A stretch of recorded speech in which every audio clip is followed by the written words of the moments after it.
Today's First Alert afternoon weather update is brought to you by Lockhart Roofing.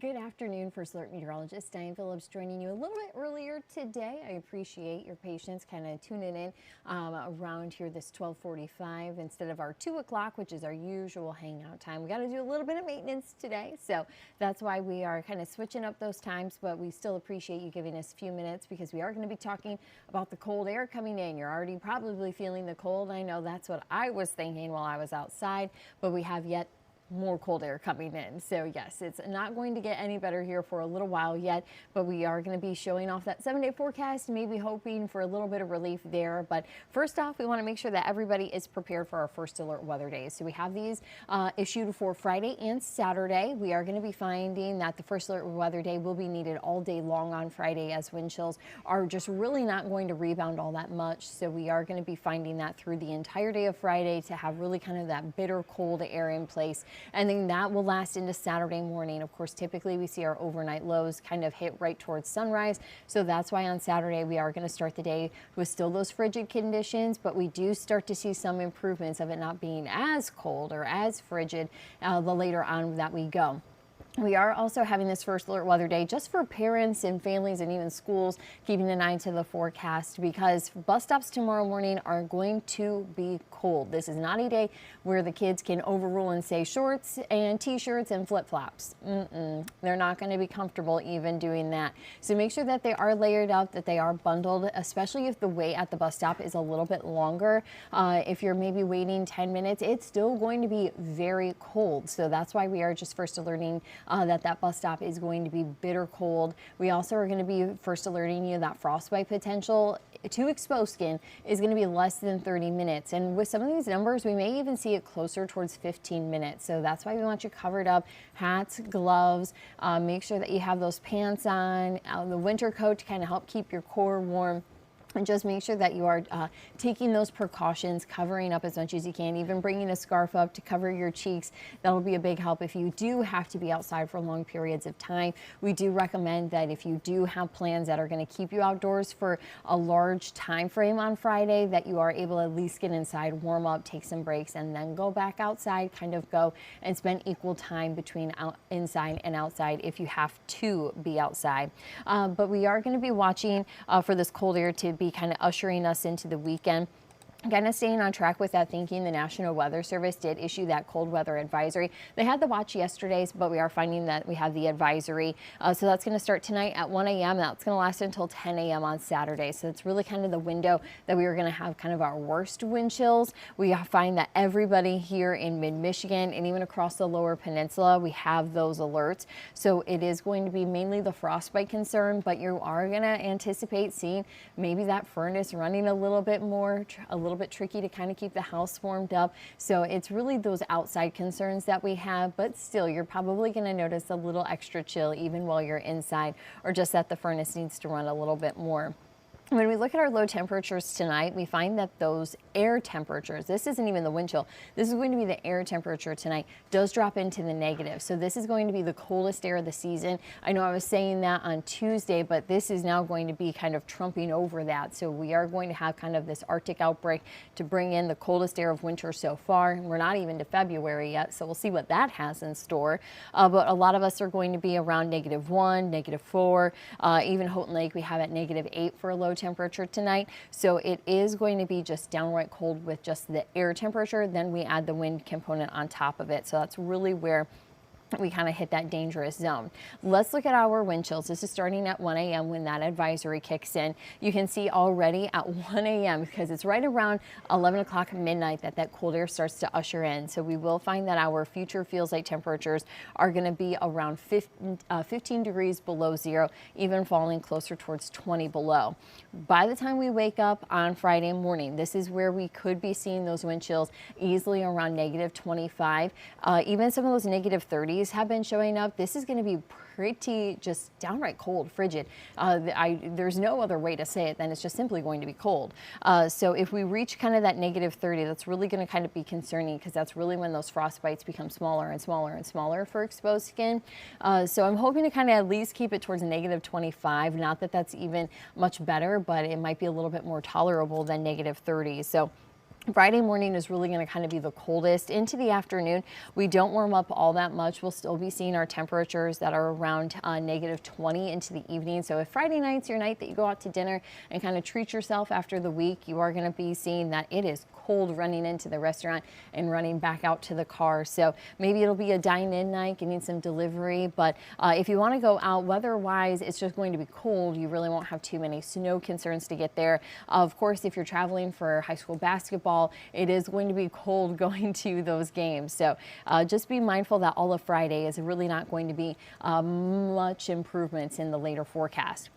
And going into Saturday morning, we still are seeing our numbers hovering kind of right around that -20 range. I have seen some different weather models that are trying to cut back a little bit going into Saturday morning, to where even as we get into the mid-morning, we start to see some quick improvements. So we may need to make some adjustments to that the Saturday first alert weather day, just in case we can kind of get that cold air to break a little bit. But we will see into the afternoon, because I know that there's a lot of events going on. We were talking about them at the news at noon, and we've kind of had them scattered throughout our newscast of those events coming up. So if you are going to be going to some of those, make sure that you are bundling up going on Saturday. You do still see that wind chills are right around 0, maybe even -1 at times. So it's still not like we have big improvements, but it's definitely better than being 20 degrees below 0 when we're just maybe at 0 or a few degrees below that. So these are just going to be the conditions that it's going to feel like outside. So this is what we have to dress for. This is what we have to prepare for, because we are going to be looking at that colder air coming in. So again, that's why we have the first alert weather days for Friday and Saturday. Is this going to be absolutely crippling? No, it's not. But we just want to make sure that you're prepared, that we could have maybe some delays just because that cold air coming in. Maybe you don't have that cold spot in the house. You don't have that space heater ready, to where then you have a pipe that freezes up. Just kind of take some of those precautions, because that throws off your normal routine if you're kind of having to do a little bit of Band-Aid work on some plumbing. So just kind of keep in mind that this cold air this season, though it's definitely manageable, it could throw you off or have something sneak up on you. Also, make sure that you're taking proper health care. I know we've been running some stories on that. You don't want to do that instant heat relief to kind of get the warmth coming back in. You kind of want to do the warm water to kind of get going, rather than that hot water if you maybe have your hands that are experiencing some frostbite. So make sure that you're reaching out to medical experts if needed here to combat these cold conditions. We are going to take a quick break. We're going to do one real fast check of that lake effect that we have for today. And then that 7-day forecast is still coming up, so stay with us. We'll be right back.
Welcome back. We are going to go straight into our snowfall, as we are seeing our sky tracker picking up on that lake effect. We had a pretty healthy band roll through Grand Blanc and Fenton this morning, definitely dropping those visibilities, causing slick conditions. So there was a lot of slower speeds right there. Again, where we had a lot of that snow on Tuesday, still more lake effect rolling today for drivers across southern Genesee County coming into Livingston and Oakland counties. So we are still finding that we are picking up on those snow showers right along I-69. You can see it's kind of lining up there to be along 96, I-69, some of those interstates. We do still have a little bit of those returns coming in further north. It just maybe isn't getting picked up on radar, considering lake effect does hit a little bit on the lower side of radar. So sometimes we can find that that gets a little bit clipped at times. I'll see if I can bring up our camera here in Mount Pleasant, because I anticipate that they are seeing a little bit of snow there as well. So as that starts to switch over, it doesn't look, it's more a blowing snow concern, at least some of the snow coming off of the buildings here. I don't see any new snowflakes that are coming down, but still that spotty flurry, couple of snow showers, those are going to be possible here for us today. As we still continue to see that lake effect, we will continue to kind of keep those scattered snow showers in place. So just watch radar as best as you can. We are going to see that it's pretty spotty in the coverage. Still kind of a bigger push here this evening for us to have at least some better coverage. It's still only sitting at about a 30% of that scattered lake effect. But by 11 o'clock, this is going to be like that last push that comes in, because the cold air comes. We don't have a lot of moisture with it because it is so cold and dry. So then that is going to leave our Friday forecast still with some lake effect, some cloud cover, but we are going to be seeing potentially some sun trying to come through at times. We do have high pressure in place. So Saturday morning, we see that we still have some clearing skies, and throughout the day, still not a ton of lake effect. So that's why with the cold air, we'll have enough to deal with that we are going to just be keeping a few flurries, because the lake effect is still going to be up and running, but it coming into mid-Michigan might be just a little bit tricky for it to get going. So again, just kind of monitoring radar, keeping an eye to our traffic here. When we take a check of our winds, we are finding those coming out of the west. They have been blustery today. We are seeing those around 25 to 30 miles per hour, but check out Saginaw, Port Hope. We had 39-mile-per-hour wind gusts. So we've had some of those peak winds getting around 40 miles per hour at times today. So we are going to be finding that it is quite blustery. As we have to wrap up here just before 1 o'clock, our First Alert 7-day forecast is going to show that cold air, the First Alert weather days. A couple of flurries to go with it. We are watching a system for Sunday. We have some snow that's going to be coming in. I'm sure you've heard that big system that's going to be out towards the southern half of the East Coast. And so we are going to be seeing some snow kind of creeping our way. So just some lighter snow. I haven't seen totals that have been too crazy in that one, but we're going to see if it shifts at all. So far we've seen that northerly shift to add snow into the forecast. But beyond that, then we just have a little bit of lake effect and some isolated snow chances going into next week. Thankfully, temperatures by then do get into the teens, hovering a little bit closer towards 20 degrees. Of course, we still have a lot to discuss, but Chris is going to be talking about some of these topics and discussing them tonight at 9 o'clock. So make sure you tune in here to the First Alert desk, because he's going to have the latest on those wind chills, but also look at what you can expect going into the weekend. But thank you so much for hanging out with us today. We'll be right back here tonight at 9 o'clock to hang out with Chris. Thank you for joining us. Today's stream has been brought to you by Lockhart Roofing.